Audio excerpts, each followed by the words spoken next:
waxaan rabaa inaan soo dhaweeyo iminkana wasiirka wasaaradda waxbarashada mudane Axmed Maxamed Diiriye Toorno mahad oo dhan Ilaahay baa leh waxa kale oo inuu mahadnaqaynaa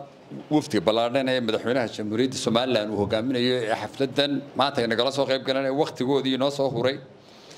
xubnaha golaha wasiirada madaxda gobolka maayarka iyo madaxda waxbarashadaba assalaamu calaykum waraxmatullaahi wabarakaatuh waxa aynu isugu nimi maanta furitaanka 130 dhisme oo kamida sidii agaasimaha guud sheegay saddexda himile ee ay wasaaradda qorshaheedu ku socdo ee ah fidinta waxbarashada iyo tayeynta waxbarashada iyo maamul wanaagga tayeynta muddooyinkii ugu dambeeyay waxyaabaha laga qabtay waxaan filayaa 2 sano ka horna inaad xusantiin in halka 104 dugsi ku furnay maanta 130 baynu furaynaa waxa kale oo aynu sameynay si waxbarashada loo fidiyo fidinta waxbarashada markaanu sahan sameynay leeydi waalidiinta iyo reer Soomaaliland la weydiiyay 2600 qoys caruurtaada caqabada ugu weyn ilmahaaga hadaan iskuul dhigan ka hortaagan waa maxay laba caqabadood baa ugu waaweyn oo mid waliba ay dib uga hayso inay wax bartaan 200 kun oo caruura oo reer Soomaaliland oo primary age oo almost oo 40% caruurtii primary ga ahayd inay dhigato maanta 60% baa dhigtaa leeyahay waxay kala yihiin miyiga oo yiri area-dayda iskuulba kuma yaalo siyaabo kala duwan bay u cabireen halka aanu guuray iskuul male iskuulku wiiga fog yahay halkan iskuul malaha caqabada ugu weyn waa taa caqabada labaad waxay yiraahdeen kharashka waxbarashada bixin kar waay ama iskuul fiiha noqdo oo in kasta oo primary ay free kuwa dawladda laakiin iskuulada dawladdu meel walba ma gaarsana waxa kale oo kamid ah qalabka wax lagu baranayo shadadaha buugaagta waxyaabahaas aan bixin kar waay qoysaska dayarta wasaaraddu si ay taa markaa uga dusho sanad walba wanaga isku dayayna target waxaanu ka dhiganay ama noo hirgashay sanad walba 100 iskuul la helo la dhiso ama dawladda miisaanada dhexe laga dhiso ama dawladaha hoose ha dhisaan ama bulshadu ha dhisato ama private ka lagu dhiirigeliyo ama hay'adaha caalamiga sida fiican inoo caawiya ha dhisaan oo kuwa qayb kamida dhisay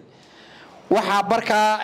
waxa kale oo aynu sameeyay fidintaasi loo sameeyo dhismo meel walba ma gaarsiin karnaa tablets kan reemiga guuraya aynu casharadii oo dhan ugu shubno tablet qoraxda ku shaqeeyo internet u baahnayn kolba meel hawlo guuraan aqoon jire ayaa loo bixiyay barnaamijka waxa laga keenay geel jire iyo loo jiriyada jiridii xoolaha si waxbarashada ay u fahmaan oo wax iyagu leeyeen ay u noqoto waxa kale oo deeq waxbarasho ayaynu fidnaa ama in gudaha jaamacadaha iyo iskuulada imkana iskuulada aanu gaarsiinay bariga hore jaamacadaha baa bixin jiray imkana iskuulada ayaa la yiri waa in 10% caruurta iskuulkaaga dhigta ay free ku dhigtaan waxa deeq waxbarashada siiso waxaan u mahadnaqayaa runtii dawladaha hoose oo xoog uga qayb qaata waliba saddexda dawlad hoose maayar ee nagala wareegay oo halkan uu nagala joogo maayarka caasimadu Cabdikariin Axmed Mooge maayarka Berbera Cabdikariin Cidin iyo Maxamed Amiin maayar Maxamed Amiin oo gabiilaya aad iyo aad baan ugu mahadnaqayaa dhismayaasha qaar in badan oo kamid ay dhiseen inta ay dayactireen faraha badan halkan kuma qorna waayo liiskooda lama intaanu dayactirnay iyo inta la qalabeeyay iyo inta bugaag la geeyay hadii la liiskooda koobi karmayno marka waxaan intii cusbayda la dhisay ama fasalo cusub lagu daray oo aynu sameysano dhismayaasha halka ku yaala dhowr baan aan dhamaan wali laakiin dhamaan doona iyaguna waxa laakiin mahadnaqa ugu weyn aanu mahadnaqaynaa madaxweynaha Jamhuuriyadda Soomaaliland oo runtii intii uu joogay la bilaabay miisaaniyadda in horumarka laga dhiso bariga hore hay'ado qurayr ku tirsanay intii aanu waan joogay 3 sano sanad walba miisaaniyadda waxa ku jira dhowr iyo 30 iskuul library hal maro abaariya ay jireen oo xaqii abaara loo leexiyo horumarkii mooyaane sanad walba way ku jirtaa waanay soo kordhaa waxa kale oo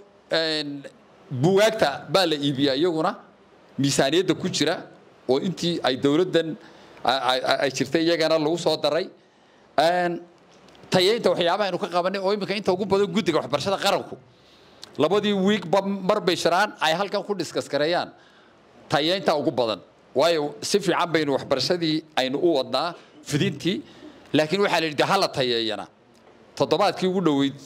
dambeysay imtixaanaadka sida loo qaadayo iyadoo xafiiska imtixaanaadkuna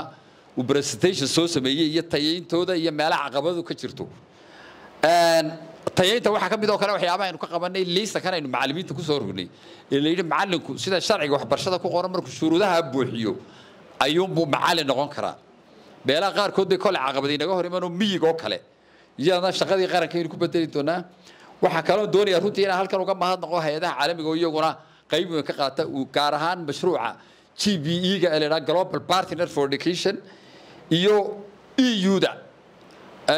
European Union ama midowga Yurub oo labaduba runtii kaalin buuxda kaga jira waxbarashadeenna oo inta badan mashaariicdooda Save Children iyo Care iyo hay'adahaasi ay fuliyaan aad iyo aad baan idinku mahadnaqayaa